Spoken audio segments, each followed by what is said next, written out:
Video सिर्फ educational purpose के लिए बनाई गई है। हम सेबी से रजिस्टर्ड एडवाइजर नहीं है। किसी भी प्रकार का इन्वेस्टमेंट करने से पहले आप अपनी रिसर्च जरूर करें। नमस्कार दोस्तों, स्वागत है आपका। शेयर मार्केट में पैसा कमाना मुश्किल नहीं है, गलत जगह पैसा लगाना आसान है। हर कोई मार्केट में मल्टी बैगर ढूंढता है, लेकिन सच्चाई क्या है? मल्टी बैगर शोर नहीं करते, वो चुपचाप ग्रो करते हैं। आज हम 3 ऐसी कंपनियां लेकर आए हैं जिनमें 2 स्मॉल कैप और 1 माइक्रो कैप होने वाली है, जिनमें एक पावर सेक्टर से, एक एग्रीकल्चर से और एक इंडस्ट्रियल निश सेगमेंट से है दोस्तों। और तीसरी कंपनी सबसे छोटी लेकिन कहानी सबसे बड़ी हो सकती है। तो वीडियो को अंत तक अवश्य देखना, जिससे कि पूरी और सही जानकारी आपको मिल सके। और आगे बढ़ने से पहले इस वीडियो को एक लाइक अवश्य करें और हमारे चैनल को सब्सक्राइब करना ना भूलें। तो चलिए शुरू करते हैं हमारी पहली कंपनी के साथ में। लेकिन ध्यान रहे, वीडियो सिर्फ एजुकेशनल पर्पस के लिए बनाई गई है। हम यहाँ पर आपको किसी भी प्रकार की खरीदी या बिक्री की सलाह नहीं देते हैं। हमारी पहली कंपनी जो कि पावर सेक्टर से जुड़ी है, लेकिन यह कोई बिजली बनाने वाली कंपनी नहीं है। यह कंपनी उन प्रोडक्ट को बनाती है जिसके बिना बिजली घर तक पहुंच नहीं सकती। जब सोलर प्लांट या विंड पावर प्लांट बिजली बनाते हैं तो वो बिजली सीधे आपके घर नहीं आती। सबसे पहले उसका वोल्टेज कंट्रोल होता है, उसे स्टेबल किया जाता है और फिर ट्रांसमिशन के लिए तैयार किया जाता है। और यही काम करते हैं ट्रांसफॉर्मर्स। दोस्तों, ये कोई साधारण ट्रांसफॉर्मर कंपनी नहीं है, ये हाई एंड पावर और डिस्ट्रीब्यूशन ट्रांसफॉर्मर्स बनाती है। मतलब ऐसे ट्रांसफॉर्मर जो बड़े रिन्यूएबल एनर्जी प्रोजेक्ट में लगते हैं,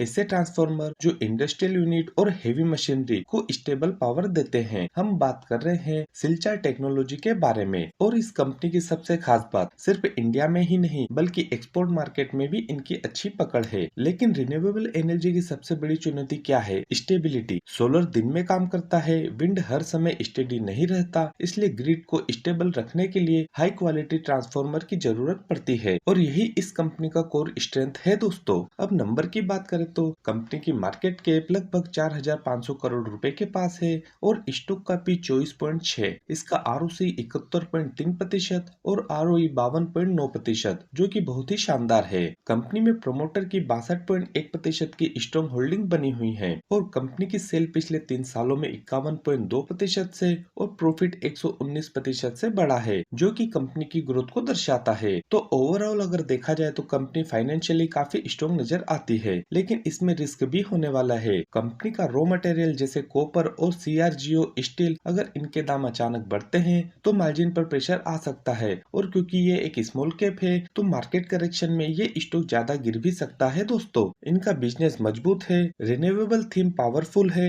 और एक्सपोर्ट में इनकी प्रेजेंस बोनस है। लेकिन वैल्यूएशन और कमोडिटी साइकिल पर नजर रखना जरूरी है। क्या आपके पोर्टफोलियो में कोई पावर सेक्टर का स्टॉक है? तो कमेंट करके हमें जरूर बताएं। तो चलिए हमारी आज की दूसरी कंपनी के साथ में, जो कि एक एग्रीकल्चर कंपनी होने वाली है दोस्तों। भारत एक कृषि प्रधान देश है, जहां फूड डिमांड लगातार बढ़ रही है। प्रोडक्टिविटी बढ़ानी है तो बेहतर क्वालिटी के एग्रो केमिकल्स की डिमांड भी बढ़ेगी। हम बात कर रहे हैं धानुका एग्रीटेक के बारे में। यह एग्रो केमिकल सेक्टर की एक भरोसेमंद कंपनी है। कंपनी मुख्य रूप से पेस्टिसाइड, जो कि कीटनाशक होता है, हर्बिसाइड और फंगिसाइड बनाती है। कंपनी का स्ट्रॉन्ग डिस्ट्रीब्यूशन नेटवर्क है पूरे देश में, साथ ही इनकी पैन इंडिया प्रेजेंस भी है और कंपनी नए नए प्रोडक्ट लॉन्च करती रहती है। साथ ही ग्लोबल टाई अप कंपनी की सबसे बड़ी ताकत है दोस्तों। कंपनी की मार्केट कैप लगभग 4,300 करोड़ रुपए के पास है और स्टॉक का पी 16.4, इंडस्ट्री पी 21.1। तो स्टॉक इंडस्ट्री पी के सामने सस्ता नजर आता है। इसका ROC 28.3% और ROE 22% है, जो कि बेहतरीन है। कंपनी की होल्डिंग देखिए, जहां पर प्रमोटर की कंपनी में 69.7% की, FII की 2.14% की और DII की 18.8% की मजबूत होल्डिंग बनी हुई है। कंपनी के नंबर काफी अच्छे दिखाई पड़ते हैं। कंपनी की ग्रोथ एंगल को समझे तो अगर मानसून नॉर्मल रहता है तो इनकी सेल इंप्रूव होगी। वहीं पर रिस्क की बात करें तो अगर मानसून खराब हुआ तो सेल पर इम्पैक्ट पड़ेगा। साथ में अगर सरकार ने किसी केमिकल पर बैन लगाया तो इसका इम्पैक्ट भी कंपनी पर पड़ेगा, क्योंकि agro chemical sector regulatory heavy होता है। दोस्तों, अगर आप चाहते हैं कि मैं एग्रो सेक्टर पर एक अलग से वीडियो बनाऊं तो नीचे एग्री कमेंट जरूर करें। तो चलिए अब देखते हैं तीसरी कंपनी, जो कि एक माइक्रो कैप है और सबसे ज्यादा इंटरेस्टिंग भी। दोस्तों, वीडियो पसंद आए तो एक लाइक अवश्य करें। कंपनी की मार्केट कैप मात्र 990 करोड़ रुपए के पास है और स्टॉक का भी 31.1 और इंडस्ट्री भी 35.2, यानी कि ये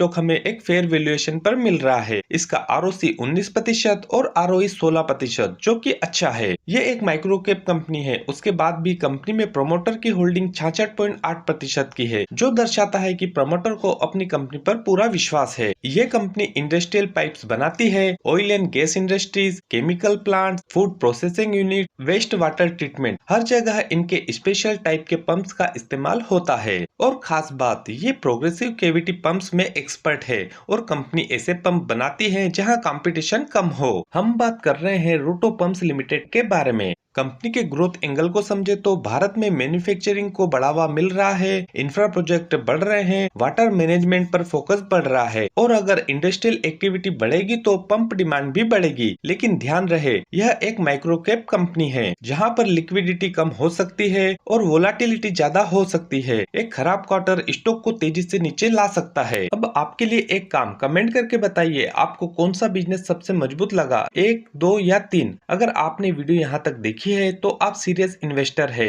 ऐसी डीप रिसर्च वीडियोस के लिए चैनल को अभी सब्सक्राइब जरूर करें और लाइक करना ना भूलें, क्योंकि मुझे इससे मोटिवेशन मिलता है दोस्तों। तो मिलते हैं जल्दी अगली वीडियो में, तब तक सोच समझकर निवेश करें और लंबी दौड़ के लिए तैयार रहे। धन्यवाद, जय हिंद।